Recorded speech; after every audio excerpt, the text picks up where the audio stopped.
They laughed at the dinner table like I wasn't there. We finally have a real man in our lives. And that was the moment he stopped pretending. They laughed at the dinner table like I wasn't even there.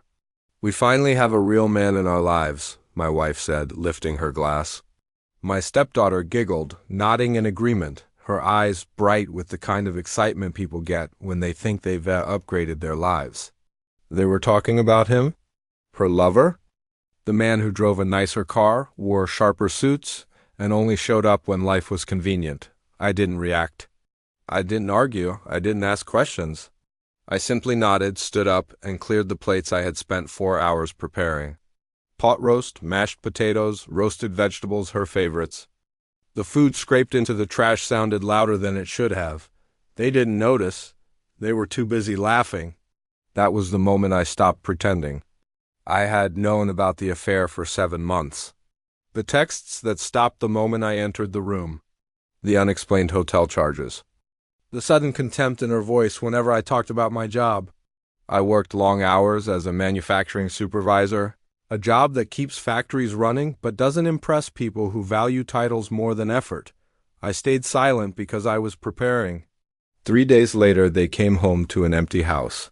The furniture I had paid for was gone. The tools I'd collected over decades were gone. My clothes, my books, my memories gone. Even the pictures of me had disappeared from the walls, leaving pale outlines where frames once hung. And the college fund was empty. $127,000. 18 years of overtime shifts, skipped vacations, missed birthdays. Every dollar I saved for a girl I raised as my own since she was 2 years old. I didn't steal it. I gave it away. That first night, my phone rang 46 times. I never answered. I wasn't hiding. I was finished. I had already resigned from my job quietly weeks earlier, training my replacement without anyone suspecting why. I had already spoken to a lawyer. The postnuptial agreement my wife signed years ago without reading gave me full legal control over everything I brought into the marriage, including that education fund. What I did next wasn't revenge, it was a correction. The money went to someone who understood what sacrifice meant. A young woman who studied hard, worked 2 jobs, and never laughed at the people who supported her. Someone who would turn that money into something meaningful instead of treating it like an entitlement. My wife learned the truth when the email arrived, explaining everything in legal language she couldn't argue with. My stepdaughter screamed when she saw the zero balance. She said it was her money. I never corrected her before, but the truth mattered now. It was never hers. It was a gift. And gifts can be redirected when they're thrown back in your face. They tried to find me. Family members called. Friends accused me of cruelty. People love judging decisions they've never had to make while being disrespected in their own home. I moved north to a small cabin by a lake. No neighbors, no noise. Just space to think.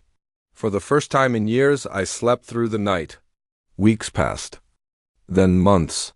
The affair fell apart the way most affairs do once secrecy disappears. The real man vanished when responsibility showed up. My wife struggled to keep the house. Bills piled up. The daughter had to take loans and a job she hated. Consequences arrived quietly, one after another.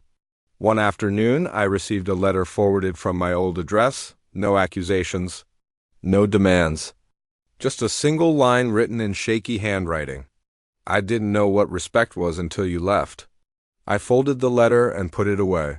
Some realizations arrived too late to fix anything. I built a new routine. Early mornings, honest work. People who valued effort over appearance, I volunteered. I mentored younger workers. I put my energy into places where it mattered. Sometimes I thought about that dinner, the laughter. The words real man, they were wrong. A real man doesn't shout or compete. He doesn't beg to be valued. He doesn't stay where he's treated like furniture. A real man pays attention, prepares quietly, and leaves with his dignity intact. I didn't destroy their lives. I simply stopped holding them together. Thanks for watching. If this story resonated with you, let me know in the comments and subscribe for more.